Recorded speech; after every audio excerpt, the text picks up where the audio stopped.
Hello friends, I welcome you all on YourPedia Education. So today I am going to discuss with you some important, I will say, concept through questions so that are based on parajumbles, ordering of sentences, jumbled sentences. So I will say in HPCL exam you will get general English of 17 marks, okay, and according to previous year papers you can see that jumbled sentences, or they are also known as parajumbles, so that is an important topic. So what you have to keep in mind while solving these questions, so let's discuss some of the tricks, okay, and this will come of 17 marks, this will come of 17 marks, so that is important for us. So let's discuss the tricks which we have to keep in mind while solving questions on parajumbles. Okay, so first one is you need to see the transition words. So transition, so that is shifting from one idea to another. अगर आप shift कर रहे हो किसी एक idea से दूसरे idea पर, देन आप इन वर्ड्स को वहाँ पर चेक कर सकते हो. However, furthermore, in addition, instead, as well as, thus, for instance, similarly, nevertheless, therefore, also, moreover, likewise, generally. ठीक है, तो अगर आप किसी दूसरे आइडिया पर शिफ्ट कर रहे हो, एक आइडिया से दूसरे आइडिया पर, तो वहां पर ये वर्ड्स आपको देखने को मिलेंगे. Other than this, some pronoun will be used, some pronouns will be used, who, whom, whose, which, this, that, those, these. अब देखिए क्या है, प्रोनाउन यूज करने से पहले आप कोई ना कोई नाउन यूज करेंगे. वहां पर क्या यूज करेंगे, कोई ना कोई नाउन यूज करेंगे, नेम यूज करेंगे. देन उसके लिए आप फर्दर सेंटेंसेस में क्या करेंगे, प्रोनाउंस यूज करोगे. क्लियर है. तो इंट्रोडक्शन रहेगा, कोई ना कोई इंट्रोडक्टरी स्टेटमेंट रहेगी, जनरल स्टेटमेंट रहेगी जो कि फर्स्ट स्टेटमेंट बनेगी. ठीक है, तो जो भी जंबल सेंटेंसेस हैं या पैरा जंबल्स, अब देखो क्या है, जंबल सेंटेंसेस हैं, कोई एक सेंटेंस, आई विल से ऑर्डरिंग ऑफ सेंटेंस है, एक होता है पैरा जंबल, पैराग्राफ कंप्लीशन करना है आपको. ठीक है, तो वो दोनों ही हम यहाँ पर देखेंगे. तो फर्स्ट जो सेंटेंस रहने वाला है, फर्स्ट सेंटेंस में क्या होगा, नॉर्मली वो इंट्रोडक्शन देगा या कोई जनरल बात वहां पर बोलेगा. ठीक है, देन उसी को फर्दर इलेबोरेट करेगा with the help of pronouns. तो ये प्रोनाउन वो यहाँ पर यूज करेंगे. ये डिफरेंट टाइप्स ऑफ प्रोनाउंस होते हैं. ठीक है, एक तो आपको प्रोनाउन का ध्यान रखना है, अगर प्रोनाउन की वो बात कर रहा है तो कभी भी फर्स्ट स्टेटमेंट नहीं बनेगा वो. ठीक है, सेंटेंस वन कभी भी नहीं बनेगा वो, या तो सेकंड होगा या थर्ड होगा या फोर्थ होगा. ठीक है, then identify theme of paragraph, की पैराग्राफ में बोलना क्या चाह रहा है. सेकंड जो आई विल से जो कि ट्रिक है, जो कि ध्यान में रखना है कि पैराग्राफ में बोलना क्या चाह रहा है, उसके अकॉर्डिंगली तुम्हें लॉजिकल सीक्वेंस बनाना है. Next one is linking the sentences, sentences को लिंक करना है ताकि वो एक लॉजिकल ऑर्डर फॉलो करें. देन अब देखिए क्या है, सम वर्ड्स एज इंडिकेटर्स. देखिए आ यूज किया गया, an, nowadays, beginning. अगर ऐसे वर्ड्स वो यूज करता है तो वो आपको सेंटेंस कहाँ रखना पड़ेगा, स्टार्टिंग में रखना पड़ेगा, इंट्रोडक्शन में आएगा वो, इंट्रोडक्टरी सेंटेंस रहने वाला है. कंक्लूजन में ये वाले सारे के सारे वर्ड्स यूज करेगा, फाइनली, इवेंचुअली, देयरफॉर, दस, क्लियरली, ये सारे के सारे वर्ड्स वो यूज करता है. कंपैरिजन करेगा सिमिलरली, लाइकवाइज से. कॉन्ट्रास्ट इन वर्ड से यूज करेगा, बट, यट, हाउएवर. तो पहले कोई और स्टेटमेंट देगा और फिर उसी के कॉन्ट्रास्ट, उसी से डिफरेंट के लिए वो ये वाला वर्ड, ऐसे वर्ड्स यूज करेगा. Clear. Additional information indicators also, additionally वो ये यूज करेगा. Sequence indicators, firstly, secondly, thirdly, lastly, वो ये यूज करेगा. ठीक है, sequence indicators, cause and effect, due to, as, since, वो इन वर्ड्स को यूज करेगा. ठीक है, तो कोज एंड इफेक्ट, तो पहले क्या देगा वो, उसने अगर इफेक्ट बोल दिया है तो वहां पर क्या होगा, कोज भी मेंशन करेगा. उसके लिए क्या करेगा वो, ऐसे वर्ड्स भी यूज करेगा. ठीक है, sequence indicators, firstly, secondly, thirdly, lastly, ऐसे यूज करेगा. एडिशनल इंफॉर्मेशन आल्सो, एडिशनली, ऐसे यूज करेगा. Okay, then guidelines for solving parajumbles, guidelines for solving the parajumbles. So what are the different guidelines. तो आपको क्या करना है, एक मैंडेटरी पेयर बनाना है. ठीक है, तो मैंडेटरी पेयर कई बार क्या होता है, क्वेश्चन में वो क्या देता है, हाँ जी, कई बार वो क्वेश्चंस में क्या देता है, आपको ध्यान से देखना पड़ेगा कि फॉर एग्जांपल अगर उसने आपको ऑप्शन दे रखा है पी क्यू आर एस, और आपको लग रहा है कि क्यू और आर तो एक साथ आएंगे. ठीक है, तो आप क्या करोगे, उन चार ऑप्शंस में से सिर्फ ये चेक कर लोगे कि क्यू और आर किस ऑप्शन में एक साथ आ रहे हैं. So that will be mandatory pair. Clear है. तो अदर देन दिस, अगर मैं ये बोलूं तो मैंडेटरी पेयर देखना यार बहुत ज़्यादा जरूरी है. इससे तुम आई विल से कि 95% of the question you will solve by this method. Mandatory pair is a set of statements which seem to come after the other, ठीक है। तो उसने बोल रखा है P Q R S, then R P Q S,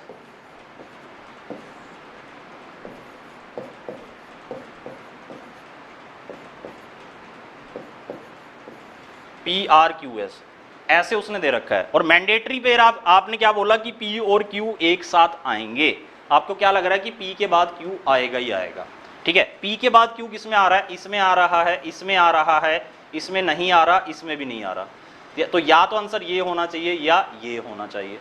M I clear? तो इस approach से you will solve, I will say 95% of the questions आप इस अप्रोच से सॉल्व कर लेंगे, ठीक है। सेकंड मैं प्रोनाउन की ऑलरेडी बात कर चुका हूं तुम्हारे साथ, ठीक है।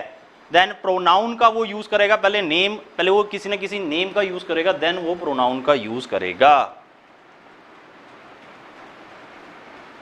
Okay. Then linking words will be there, तो लिंकिंग वर्ड रहेगा कोई ना कोई, ठीक है। क्रोनोलॉजिकल ऑर्डर रह सकता है, आपको कोई डेट्स दे देगा, कोई ईयर्स दे देगा, तो आपको क्रोनोलॉजी बनानी होगी, तो ऐसे वो दे सकता है, ठीक है। कई बार जो मैंडेटरी पेयर है वो आप क्या कर सकते हो, लॉजिकल फ्लो ऑफ आइडियाज और कॉज एंड इफेक्ट रिलेशनशिप से भी बना सकते हो, ठीक है। तो ये इफेक्ट है क्योंकि उसका ये कॉज था, तो कॉज और इफेक्ट को एक साथ आपको बताना पड़ेगा, ठीक है। आइडेंटिफाइंग एन ऑब्वियस ओपनर और टॉपिक सेंटेंस और इंट्रोडक्टरी सेंटेंस और लीड सेंटेंस, तो सबसे पहले आपको ये देखना है कि यार इंट्रोडक्टरी सेंटेंस कौन सा बन सकता है, और उसके बाद फिर आ जाओ तुम किस पर, मैंडेटरी पेयर पर। इंट्रोडक्टरी स्टेटमेंट देख सकते हो, ठीक है, okay. Then there will be carry forward words कौन से हैं, and so moreover contrast words already बता चुका हूं, कंक्लूसिव वर्ड्स बता चुका हूं, देन लॉजिकल फ्लो क्या है, make use of the options,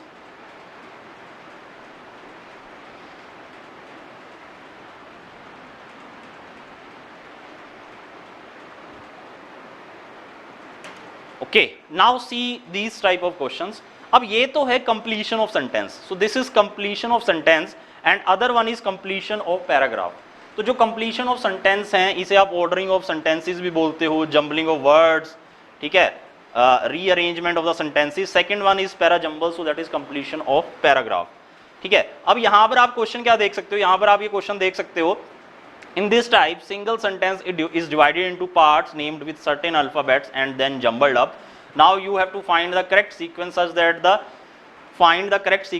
that jumbling of the parts become meaningful, ठीक है। तो आपको एक सेंटेंस के क्या कर रखे हैं, जो पार्ट्स दे रखे हैं वो अलग अलग दे रखे हैं, वो जम्बल्ड अप दे रखे हैं, ठीक है, उनकी जम्बलिंग की गई है, आपको क्या करना है, उन्हें लॉजिकली अरेंज करना है, okay. So you can try this question, a sign of hidden development, things are out of control but it is inflation doesn't mean that, yes. So please try to solve this question.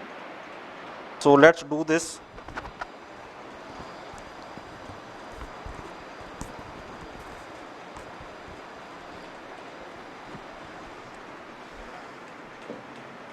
A sign of hidden development, things are out of control but it is inflation doesn't mean that. तो इसका मतलब सबसे पहले तो मुझे यार ये बताना पड़ेगा कि बात किसकी कर रहे हैं, a sign of hidden development, things are out of control. अब देखिए things are out of control but it is contrast, ठीक है, तो ये तो नहीं आएंगे कभी भी। कहां से स्टार्ट हो सकता है, इन्फ्लेशन से वी कैन स्टार्ट। किसके बारे में बात हो रही है, inflation doesn't mean that, inflation doesn't mean that, that के साथ क्या आ सकता है, a sign of hidden development, things are out of control, but तो आएगा नहीं कभी, बट तो कभी भी नहीं आएगा। Inflation doesn't mean that things are out of control, so that is logical. Inflation का ये मीनिंग नहीं है कि things are out of control, things out of control हैं, but it is a sign of hidden development. but इसके अलावा क्या है कि ये एक hidden development का भी sign है, so answer will be, I will say SQRP, so answer will be SQRP. Clear students? So my answer will be option C for this question. हाँ जी, next one is I will say completion of paragraph. In this type, a passage which has sentences are divided into parts and jumbled up, provided that the first and the last sentence of the passage is on their actual place. अब देखो क्या है, इसमें दो sentences दिए होंगे, first और last sentence आपको दिया होगा, first and last sentence will be given to you, and PQRS चार sentence आपको दिए होंगे, चार हो सकते हैं, पांच हो सकते हैं, तीन भी हो सकते हैं, ठीक है, तो फर्स्ट और लास्ट सेंटेंस वो देगा, ठीक है, एंड उसके बाद आपको क्या करना है, इसको अरेंज करना है। हाँ जी, तो PQRS को अरेंज करना है, उसके लिए मुझे ऑप्शंस इन्होंने दे रखे हैं। Yes, try to solve this question. Yes, a mirage can be photographed. Yes, a mirage can be photographed, तो ये दिया हुआ है उसने। और last sentence, that kind of mirage obviously can't be photographed. ठीक है, यहां पर बोला है मिराज कैन बी फोटोग्राफ्ड, और यहां पर बोला हुआ है that kind of mirage obviously can't be photographed. हाँ जी, अब देखो क्या है, yes a mirage can be photographed, तो इससे रिलेटेड कोई लाइन मुझे दिख रहा है यहां पर, anything reflected so that is hallucination, तो दैट तो आएगा ही नहीं यार, अभी तो नहीं आएगा दैट। ठीक है, anything reflected by lens of human I will naturally B picked up by the photographic lens. Okay, ये हो सकता है। अब यहां पर लेंस की बात की जा रही है, will be picked up by the photographic lens, then अगर फोटोग्राफिक लेंस की बात कर रहे हैं तो इमेज की बात होगी, the image of course will be hazy and simmering because of refraction of light. ठीक है, तो फोटोग्राफिक लेंस की बात कर रहे हैं, और यहां पर एस में किसकी बात कर रहे हैं, वो इमेज की बात कर रहे हैं, तो यार ये तो रिलेटेड हो गई। Anything reflected by lens of human eye will naturally be picked by photographic lens. The image of course will be hazy and shimmering because of refraction of light. Clear है? Then sometimes, however, अब देखो यहां पर आ गया word sometimes. However, a person imagines he is seeing something but actually he is not. उसे लगता है वो कुछ देख रहा है बट एक्चुअल में वो है नहीं, so that is known as hallucination. तो इसका मतलब यार ये हेलुसिनेशन को तो आर पहले आएगा, पी बाद में आएगा। आर और पी तो मैंडेटरी पेयर है, आर और पी तो मैंडेटरी पेयर बनेंगे। कहां कहां पर है आर और पी, यहां पर है, आर और पी एक साथ यहां पर है। या तो आंसर बी होगा या डी होगा, या तो बी होगा या डी होगा। बट आरपी के साथ सिर्फ मैं इसे आरपी से भी कर सकता था, क्योंकि पी क्या है, so that is hallucination and that kind of mirage obviously can't be photograph. तो मैं RPS6 से इसका आंसर निकाल सकता था। RP एंड में आएगा S6 के साथ, स्टार्टिंग में QS और SQ मुझे देखने की जरूरत नहीं थी क्योंकि उसने ऑप्शन नहीं दे रखा है, बट मुझे इतना चेक करना था कि RP लास्ट में है या नहीं है, S6 के साथ है या नहीं, तो मेरा RP से भी काम बन जाता।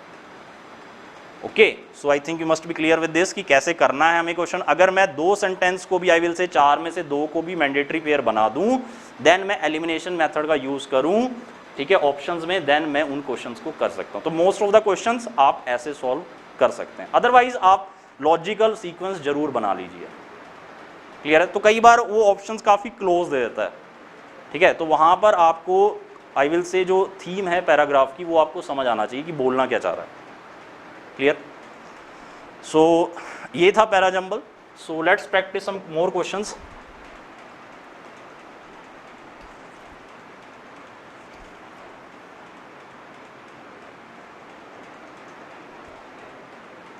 Of course, it is silly to try overcome fears that keep us from destroying ourselves. ठीक है, so that is S1. Then उसके बाद क्या दे रखा है इन्होंने, S6 is the only fear you need to avoid are silly fears which prevent you from doing what you should do.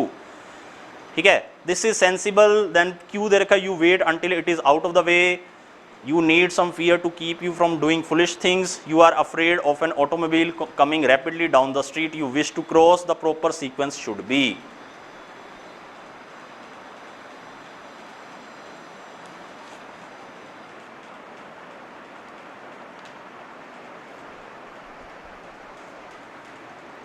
Okay, so let's do this question. Anji, please try to solve this question also.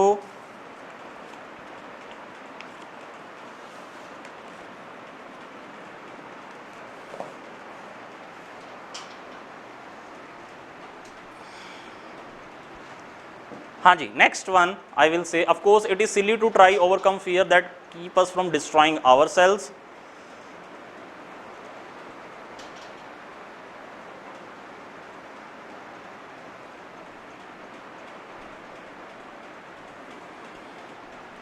It is silly to try overcome fear that keep us from destroying ourselves. Then the only fear you need to avoid are silly fears which prevent you from doing what you should do. Then what should be the, I will say introductory statement, this is sensible, this तो नहीं आएगा starting में, you wait until it is out of the way before crossing, ठीक है, you need some fear to keep you from doing foolish things, you are afraid of an automobile coming rapidly down the street, you wish to cross, ठीक है। तो इसमें first statement क्या होनी चाहिए, अब देखो क्या है, क्रॉसिंग की बात वो यहां भी कर रहा है और यहां भी कर रहा है, तो इसका मतलब जो Q और S हैं वो मैंडेटरी पेयर होंगे, वो एक साथ आएंगे, यस और नो, Q और S क्या होंगे, मैंडेटरी पेयर होने वाले हैं, ये एक साथ आएंगे, clear students, okay. So let's, तो Q आई विल से, जो S है, you are afraid of an automobile coming rapidly down the street, you wish to cross, you wait until it is out of the way before crossing, तो इसका मतलब तो ये है कि S और Q मैंडेटरी पेयर बनने वाला है। तो सबसे पहले तो मैंने मैंडेटरी पेयर चेक कर लिया, SQ इसमें भी है, SQ इसमें भी है, SQ इसमें भी है, इसमें नहीं है, हाँ जी। अब इसके अलावा फर्स्ट के साथ कौन सा कनेक्ट हो रहा है, it is silly to try overcome fear that keep us from destroying ourselves, ठीक है।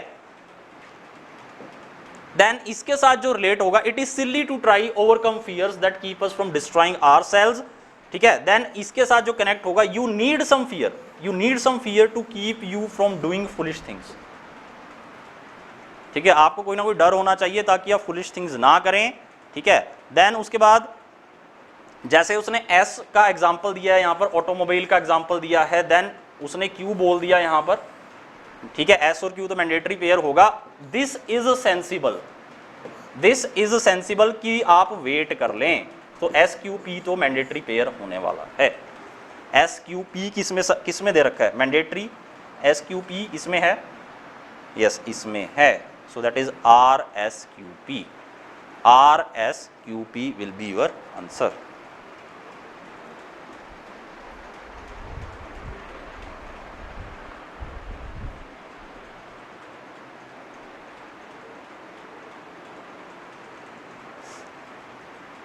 Okay, so answer should be option B.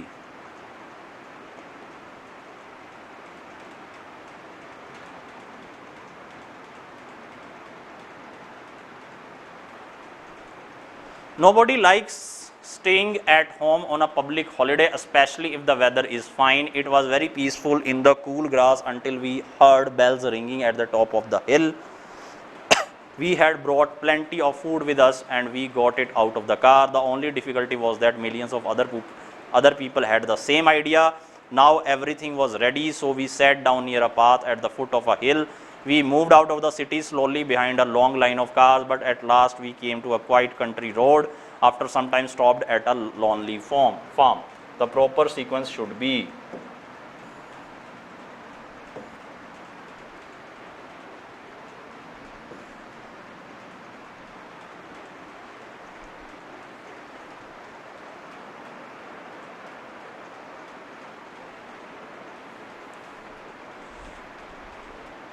तो कोई भी पब्लिक हॉलीडे पर अपने घर पर नहीं रहना चाहता, ये बोल रहा है वो, specially if the weather is fine, अगर वेदर अच्छा है, ठीक है। It was very peaceful in the cool grass until we heard bells ringing at the top of the hill, तो ये लास्ट स्टेटमेंट है, ये फर्स्ट स्टेटमेंट है, and this is my last statement, ठीक है, last sentence, and this is PQRS। अब देखो किसमें क्या है, स्टार्ट किससे कर सकते हैं, we had brought plenty of food with us and we got it out of the car, ठीक है, ये तो इससे पहले तो कोई ना कोई स्टेटमेंट पक्का होगी। Now everything was ready so we sat down, no ये भी नहीं होगा। We moved out of the city slowly behind a long line of cars, but at last we came to a quiet country road after some time stopped at a lonely farm. हाँ जी, तो आप देख सकते हैं इसमें जो first जो सेंटेंस रहने वाला है, the only difficulty was that millions of other people had the same idea, ठीक है, उनके पास भी यही आइडिया था। Then we moved out of the city, we moved out of the city slowly behind a long line of cars, ठीक है। Then इसके बाद क्या बनेगा, we had brought plenty of food with us and we got it out of the car, okay. Then now everything was ready, so we sat down near a path at the foot of a hill, ठीक है, बैठ गए। It was very peaceful in the cool grass, ठीक है, grass की बात कर रहा है वो, ठीक है, path at the foot of the hill. It was very peaceful in the cool grass until we heard bells ringing at the top of the hill. Clear, students? So answer should be, I will say, that is Q S P R. Q S P R. So answer will be Q S P R. Answer will be Q S P R. हाँ जी. तो nobody likes staying at home on a public holiday. तो ठीक है. The only difficulty was that millions of other people had the same idea. We moved out of the city slowly behind long lines of cars. ठीक है. Then उसके बाद we had brought plenty of food with us. Then now everything was ready, so we sat down near a path. It was very peaceful in the cool grass. So answer will be, I will say, option B.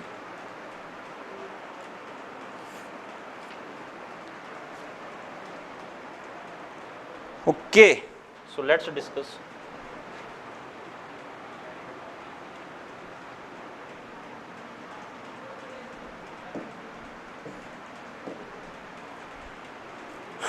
Louis was a 56-year-old South African. He had a damaged heart. A team of doctors led by Dr. C. Bernard was formed. He could not be cured, so the doctors decided to give him a new heart. The team conducted the operation. The proper sequence should be. ठीक है, Louis की बात हो रही है, इस person की बात हो रही है. हाँ जी. देन इस पर्सन की अगर बात हो रही है तो इसके लिए दो प्रोनाउन यूज किए, दो सेंटेंसेस में प्रोनाउन यूज किए गए हैं. So that is P and R, जहां पर ही का यूज किया गया है. ठीक है. He had a damaged heart, he could not be cured. तो पहले तो पी आएगा. ठीक है. ही कुड नॉट, क्योंकि उसका डैमेज्ड हार्ट है, so that he could not be cured. So पहले तो क्या आएगा, पी आएगा, फिर आर आएगा. ठीक है. देन उसके बाद क्या बनेगा इसमें, so the doctors decided to give him a new heart. So the doctors decided to give him a new heart. A team of doctors led by Dr. C. Bernard was formed. The team conducted the operation. तो team और team यहाँ पर बात की गई है. तो Q और S6 तो साथ रहने वाले हैं. Q और S6 तो साथ रहेंगे. So answer will be option D. So answer will be option D. PRSQ. So I think you must be clear with this question also.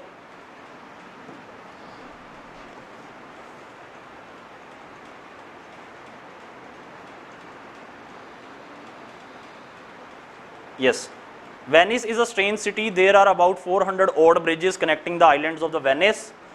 There are no motor cars, no horses, no buses there. These small islands are close to one another. It is not one island but 100 islands. This is because Venice has no streets. The proper sequence should be. Proper sequence क्या होना चाहिए? Venice एक strange city है.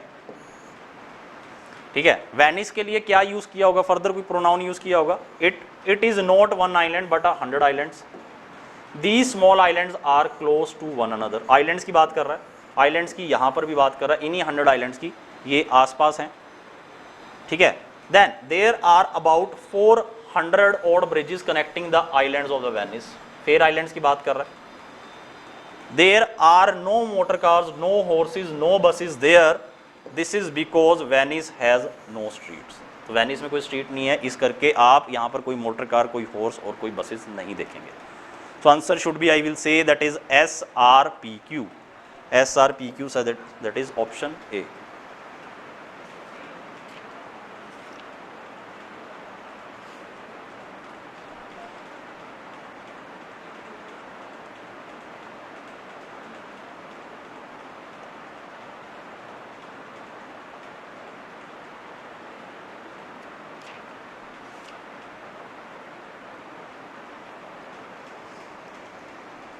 Okay, so I think must be clear with this. So students, these were the questions which I need to discuss with you. Okay. So students, you can remember these tricks what I have make you understand. So that is mandatory pair वाली जो trick है वो तुमको याद करना है. Then I will say जो introductory statement है, जो general statement है, वो सबसे पहला sentence बनेगा. ठीक है. और उसके बाद तुमको क्या करना है, लिंकेजेस बनाना है, एक लॉजिकल सीक्वेंस होना चाहिए सेंटेंसेस का जो कि उन्हें लॉजिकली कनेक्ट करता हो, उसका कोई मीनिंग बनता हो।